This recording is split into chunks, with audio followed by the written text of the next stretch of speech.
लक्ष्मी पूजा कब और क्यों? हमारे हिंदू पंचांग में निर्णय तिथि के अनुसार होता है। इसके मुख्य नियम हैं कि सूर्योदय नियम इसके अनुसार तिथि सूर्योदय काल में होना चाहिए, तब तिथि मान्य है। इसके अनुसार देखा जाए तो चतुर्दशी 19 तारीख के दोपहर 1:15 बजे शुरू होकर 20 तारीख के दोपहर 3:54 बजे तक रहता है और फिर दोपहर 3:55 को अमावस्या शुरू हो जाता है और अगले दिन यानी 21 तारीख के शाम 5:54 तक है। अब अमावस्या सूर्य उदय के समय से है तो अमावस्या तिथि लागू होगा पूरे दिन, इसलिए तिथि पूरे दिन है। इसलिए सिद्धांत के अनुसार 21 को लक्ष्मी पूजा है। पिछले दिन का तिथि उदित न होने से शून्य माना जाए। लेकिन लक्ष्मी पूजा के शुभ मुहूर्त की बात करें तो प्रदोष काल में होना चाहिए अमावस्या, लेकिन 21 को नहीं है। फिर इसके उपाय के लिए प्रदोष व्यापिनी नियम लागू करते हैं। ऐसे करेंगे प्रदोष काल में अमावस्या तिथि होना चाहिए, ये 20 को पड़ेगा, इसलिए 20 को उचित मान सकते हैं। मेरे बातों के शास्त्रीय प्रमाण इस प्रकार हैं। यात्रा विवाहोत्सव जातकादौ खेटस्फुटेरेव फलस्फुटत्वम् स्यात् प्रोच्यते तेन नमश्चराणा स्फुटक्रिया दृक्गणितैक्य हृदया। यह बात सिद्धांत शिरोमणि में दिया है।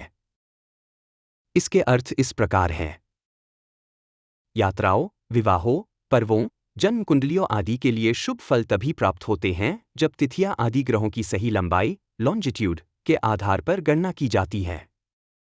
अतः मैं यहां उन ग्रहों की यथार्थ स्थिति की गणना की विधि प्रस्तुत कर रहा हूं जिससे वे खगोलीय निरीक्षणों से मेल खाए।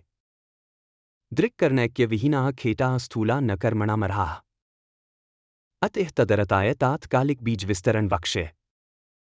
बीजोपन्यन भाष्य। जिन ग्रह स्थितियों का खगोलीय निरीक्षणों से मेल नहीं होता वे कर्मों के लिए अनुपयुक्त होती है।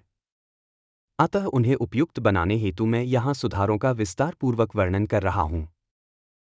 यदा पुनर्महता कालेन महदंतरन भविष्यति तदा मतिमन्तो ब्रह्मगुप्तादीना समान धर्माण एवोत्पत्स्यन्ते तदुपलब्ध्यनुसारिणी गति मुर्रीकृत्य शास्त्राणि व्याकृष्यन्ति अतएव गणितस्कन्धो महम्तिमद्भिधूतस्सन् अनाद्यन्तेऽपि काले खिलत्वन्नयाति। भास्कर द्वारा वासना भाष्य में कहा गया है, समय के साथ भेद उत्पन्न होंगे, तब ब्रह्मगुप्त जैसे बुद्धिमान लोग शास्त्रों की रचना करेंगे, आवश्यक सुधार देते हुए। अतः गणित स्कंध, ग्रहों की स्थितियों की गणना के विधि देने वाले ग्रंथ दीर्घकाल बाद भी अनुपयुक्त नहीं होते, क्योंकि बुद्धिजीवी उन्हें सुधार प्रदान करते रहते हैं। यस्मिन् पक्षे यत्नकाले येन दृग्गणितैक्यं दृश्यते तेन पक्षेण कुर्यात्तिभ्यादि निर्णयम्। सिद्धांत शिरोमणि के मारीची व्याख्यानम से किसी निश्चित समय पर तिथियां आदि उसी विधि से निर्धारित की जानी चाहिए जो खगोलीय निरीक्षणों से मेल खाती हो। इसलिए इस शास्त्रीय प्रमाण से लगता है लक्ष्मी पूजा पर्व 20 को पड़ेगा, ना कि 21 को। निर्णय आपके हाथ में है। धन्यवाद। हर हर महादेव।